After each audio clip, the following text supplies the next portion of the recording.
અમદાવાદ શહેરના મેઘાણીનગર આઈજીપી કમ્પાઉન્ડમાં 171 Air India Boeing plane crash થયું છે. આ પ્લેન 1:38 વાગે ટેક ઓફ થયું અને 1:40 વાગે ક્રેશ થઈને આ પ્લેન બિલ્ડિંગમાં અથડાયું હતું.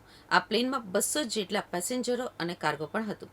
અમદાવાદ શહેરના મેઘાણીનગર આઈજીપી કમ્પાઉન્ડમાં 171 Air India Boeing plane crash થયું છે.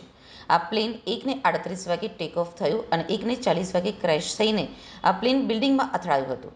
આ પ્લેનમાં 200 જેટલા પેસેન્જર અને કાર્ગો પણ હતું. ફાયર અને પોલીસને મેસેજ મળ્યો છે, જેને પગલે તેઓ ઘટના સ્થળે જવા રવાના થઈ ગયા છે. આ દુર્ઘટનાને પગલે તમામ રસ્તાઓ બંધ કરી દેવામાં આવ્યા છે. પ્રાપ્ત વિગતો પ્રમાણે અમદાવાદના મેઘાણીનગરમાં આઈજીપી કમ્પાઉન્ડમાં વિમાન ક્રેશ થવાની ઘટના સામે આવી છે. એર ઇન્ડિયાનું વિમાન ક્રેશ થયું છે. પેસેન્જર પ્લેન ક્રેશ થયું હોવાની આશંકા છે. 2 કિલોમીટર સુધી ધુમાડાના ગોટે ગોટા જોવા મળ્યા છે. બચાવ અને રાહત કામગીરી શરૂ કરી દેવાઈ છે. આ દુર્ઘટનામાં ઇજાગ્રસ્તોને હોસ્પિટલ ખસેડવામાં આવ્યા છે. લંડન જતી ફ્લાઇટના ટેકઓફ દરમિયાન આ ઘટના બની હોવાનું જાણવા મળ્યું છે. મેન્ટલ હોસ્પિટલ પાસેના કમ્પાઉન્ડ નજીક આ પ્લેન ક્રેશ થયું છે, જ્યાં ડોક્ટરો તથા હોસ્પિટલના કર્મચારીઓ રહે છે.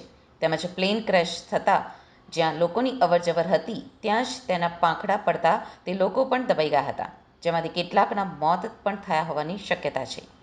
સૂત્રોના જણાવ્યા પ્રમાણે ટેકઓફ થયાની ગણતરીની મિનિટોમાં જ વિમાન ક્રેશ થયું હતું.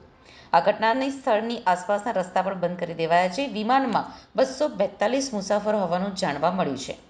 આ દુર્ઘટના બાદ પોલીસનો કાફલો પણ ઘટના સ્થળે પહોંચી ગયો છે.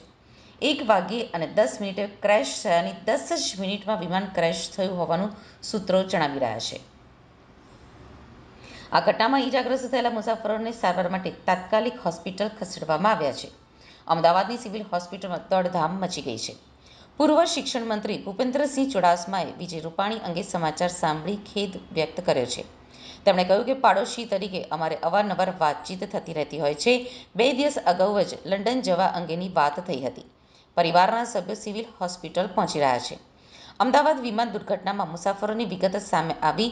ગુજરાતના પૂર્વ મુખ્યમંત્રી વિજય રૂપાણી પણ હતા સવાર. બ્રિટનના 52, પોર્ટુગલના 6, કેનેડાનો 1 નાગરિક સવાર હતો.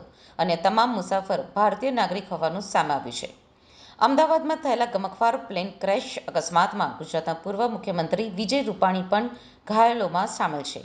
આ પ્રસંગની ગંભીરતાને જોતા વડાપ્રધાને ઉડ્ડયન મંત્રી સાથે વાતચીત કરી સમગ્ર પરિસ્થિતિનો તાગ મેળવ્યો. અમદાવાદમાં થયેલા ગમખ્વાર પ્લેન ક્રેશ અકસ્માતમાં ગુજરાતના પૂર્વ મુખ્યમંત્રી વિજય રૂપાણી પણ ઘાયલોમાં સામેલ છે.